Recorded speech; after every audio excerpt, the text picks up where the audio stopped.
ಲೋಕಸಭಾ ಚುನಾವಣೆಗೆ ದಿನಗಣನೆ ಆರಂಭ ಆಗಿದೆ. ಇನ್ನೇನು ಕೆಲವೇ ದಿನಗಳಲ್ಲಿ ಮೊದಲ ಹಂತದ ಚುನಾವಣೆ ಕೂಡ ನಡೆಯುತ್ತೆ.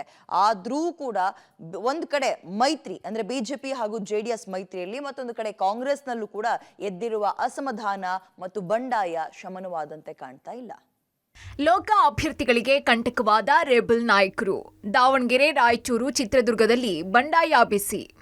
ದಾವಣಗೆರೆ ಲೋಕಸಭಾ ಕ್ಷೇತ್ರದ ಕಾಂಗ್ರೆಸ್ ಅಭ್ಯರ್ಥಿಗೆ ಬಂಡಾಯದ ಬಿಸಿ ಹೆಚ್ಚಾಗಿದೆ. ಕಾಂಗ್ರೆಸ್ ಬಂಡಾಯ ಅಭ್ಯರ್ಥಿಯಾಗಿ ಸ್ಪರ್ಧಿಸೋದಕ್ಕೆ ಟಿಕೆಟ್ ವಂಚಿತ ವಿನಯ್ ಕುಮಾರ್ ಮುಂದಾಗಿದ್ದಾರೆ. ಹೀಗಾಗಿ ದಾವಣಗೆರೆ ಲೋಕಸಭಾ ಕ್ಷೇತ್ರದ 6 ವಿಧಾನಸಭಾ ಕ್ಷೇತ್ರಗಳನ್ನ ಸುತ್ತಾಡಿಕೊಂಡು ಜನಾಭಿಪ್ರಾಯ ಸಂಗ್ರಹಣೆ ಮಾಡಿ ಇವತ್ತು ಅಧಿಕೃತವಾಗಿ ಪಕ್ಷೇತರವಾಗಿ ಸ್ಪರ್ಧಿಸುವ ನಿರ್ಧಾರವನ್ನ ಪ್ರಕಟಿಸಿದ್ರು. ಇನ್ನು ವಿನಯ್ ಕುಮಾರ್ ಮನವೊಲಿಕೆಗೆ ಸಿಎಂ ಸಿದ್ದರಾಮಯ್ಯ, ಕಾಗಿನೆಲೆ ಶ್ರೀ ನಿರಂಜನಾನಂದಪುರಿ ಸ್ವಾಮೀಜಿ, ಎಸ್ ಮಲ್ಲಿಕಾರ್ಜುನ್ ಸಂಧಾನ ಸಭೆ ಮಾಡಿದ್ರು. ಅದ್ಯಾಕೋ ವರ್ಕೌಟ್ ಆದಂತೆ ಕಾಣಿಸ್ತಾ ಇಲ್ಲ. ಇನ್ನು ತಮ್ಮ ಸ್ಪರ್ಧೆ ಬಗ್ಗೆ ವಿನಯ್ ಸಮರ್ಥನೆ ಮಾಡಿಕೊಂಡಿದ್ದು ಹೀಗೆ. ಪಕ್ಷೇತರ ನಿಲ್ಲೇಬೇಕು ಅಂತ ನಿರ್ಧಾರ ತಗೊಂಡಿದ್ದೇನೆ. ಇವತ್ತು 12ನೇ ತಾರೀಕು ಮೊದಲನೇ ನಾಮಿನೇಷನ್ ಹಾಕ್ತೀನಿ, ಆಮೇಲೆ 18ನೇ ತಾರೀಕು ಎರಡನೇ ನಾಮಿನೇಷನ್. ಒಟ್ಟು 4 ಅಪ್ಲಿಕೇಶನ್ ಹಾಕ್ಬೋದು. 18ನೇ ತಾರೀಕು ನಮ್ಮೆಲ್ಲರ ಬೆಂಬಲಿಗರ ಒಂದು ಜೊತೆ ಹೋಗಿ ಅದ್ದೂರಿಯಾಗಿ ಒಂದು ನಾಮಿನೇಷನ್ ಮಾಡೋಣ ಅಂತ.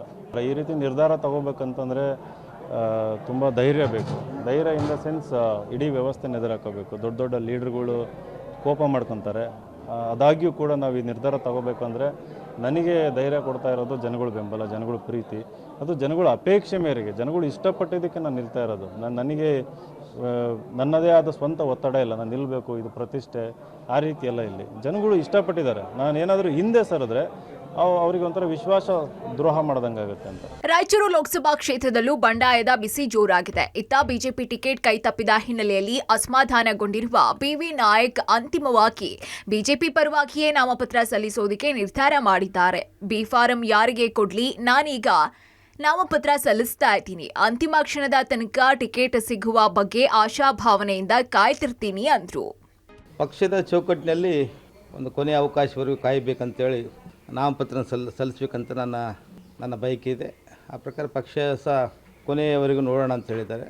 ಪಕ್ಷದ ರಾಜ್ಯ ನಾಯಕರು ಯಡಿಯೂರಪ್ಪಜಿಯವರ ಮನೆಯಲ್ಲಿ ಕರೆದು ಸುದೀರ್ಘವಾಗಿ ಚರ್ಚೆ ಆಯಿತು. ಚರ್ಚೆ ಸಮಯದಲ್ಲಿ ಪಕ್ಷಕ್ಕೆ ಮನವಿಯನ್ನು ಮಾಡ್ತೀವಿ, ಆದರೆ ಪಕ್ಷದ ಆದೇಶಕ್ಕೆ ತಲೆಬಾಗಬೇಕಂತ ಸ್ಪಷ್ಟವಾಗಿ ಹೇಳಿದ್ದಾರೆ. ಅದಕ್ಕೆ ನಾನು ಕೊನೆಯವರೆಗೂ ಒಂದು ಅವಕಾಶವನ್ನು ತೆಗೆದುಕೊಳ್ಬೇಕು, ನಾಮಪತ್ರ ಸಲ್ಲಿಸಬೇಕು ವಿಚಾರದಲ್ಲಿ ನಾಮಪತ್ರ ಸಲ್ಲಿಸ್ತೀನಿ. ನಾಮಪತ್ರ ಪಕ್ಷದ ಯಾರಿಗೆ ಅಧಿಕೃತ ಬಿ ಫಾರ್ಮ್ ಸಿಗೋವರೆಗೂ ಅಂದರೆ 19ನೇ ತಾರೀಕುವರೆಗೂ ಸಮಯ ಇದೆ. ಅಲ್ಲಿವರೆಗೂ ಒಂದು ಅವಕಾಶವನ್ನು ನೋಡಬೇಕು, ಕಾಯ್ದಿರಿಸಬೇಕೆಂಬ ವಿಚಾರದಲ್ಲಿ ನಾಮಪತ್ರ ಸಲ್ಲಿಸ್ತೀನಿ.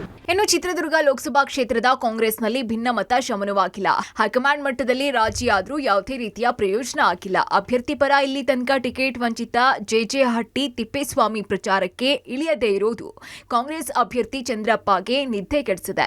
ಇನ್ನು ನಿನ್ನೆ ಲಿಡ್ಕರ್ ಸಂಸ್ಥೆ ಮಾಜಿ ಅಧ್ಯಕ್ಷ ಶಂಕರ್ ನಿವಾಸದಲ್ಲಿ ತಿಪ್ಪೇಸ್ವಾಮಿ ಭೇಟಿಗೆ ಆಗಮಿಸಿದಂತಹ ಚಂದ್ರಪ್ಪ ಅವರನ್ನ ತಿಪ್ಪೇಸ್ವಾಮಿ ಭೇಟಿಯಾಗದೇ ಇರುವುದು ಇನ್ನಿಲ್ಲದ ತಲೆನೋವನ್ನ ತರಿಸಿದೆ. ಕೆಲವು ಮಧ್ಯೆ ಭಿನ್ನಾಭಿಪ್ರಾಯ ಬರ್ತವೆ, ಅಣ್ಣ ತಮ್ಮಗಳಲ್ಲೇ ಬರ್ತವೆ ಅಂದ್ರೆ, ಒಂದು ಕುಟುಂಬದಲ್ಲೇ ಬರ್ತವೆ ಅಂದ್ರೆ ಬೇರೆ ಕಡೆ ಬರಲ್ವಾ. ಈಗ ನಮ್ಮ ಶಂಕರ್ ಅವರು ಮಾಜಿ ಲಿಡ್ಕರ್ ಅಧ್ಯಕ್ಷರು, ಅವ್ರ ಮನೆಗೆ ಅವರು ಬರ್ತೀವಿ ಅಂತ ಹೇಳಿದ್ದಾರೆ. ಶಂಕರ್ ಅವರು ಸಹ ಅವ್ರ ಪರವಾಗಿ ಮಾಡಿದ್ರು. ನಮ್ಮ ವಿರುದ್ಧ ಏನಿರಲಿಲ್ಲ, ಅವ್ರ ಪರ ಅಂದ್ರೆ ನಮ್ಮ ವಿರುದ್ಧ ಅಲ್ಲ. ಅವರು ಸ್ನೇಹಿತರು. ನನ್ನ ಜೊತೆಲೂ ಸ್ವಲ್ಪ ಜನ ಇರ್ತಾರೆ, ಅವ್ರ ಜೊತೆಲೂ ಸ್ವಲ್ಪ. ಶಂಕರ್ ಅವರು ಅವ್ರ ಜೊತೆಲಿದ್ರು, ಅದಕ್ಕೆ ಇಲ್ಲಿಯೇ ಬನ್ನಿ ಅಂತಂದು. ಒಟ್ಟಾರೆ ಲೋಕಸಭಾ ಚುನಾವಣೆಗೆ ಕೆಲವೇ ದಿನಗಳು ಬಾಕಿ ಇದ್ದು ಈ ಬಂಡಾಯಗಾರರ ಅಸಮಾಧಾನವನ್ನ ಪಕ್ಷದ ನಾಯಕರು ಯಾವ ರೀತಿಯಾಗಿ ಶಮನ ಮಾಡ್ತಾರೆ ಅನ್ನೋದೇ ಯಕ್ಷ ಪ್ರಶ್ನೆಯಾಗಿದೆ. News desk, public TV, Bengaluru.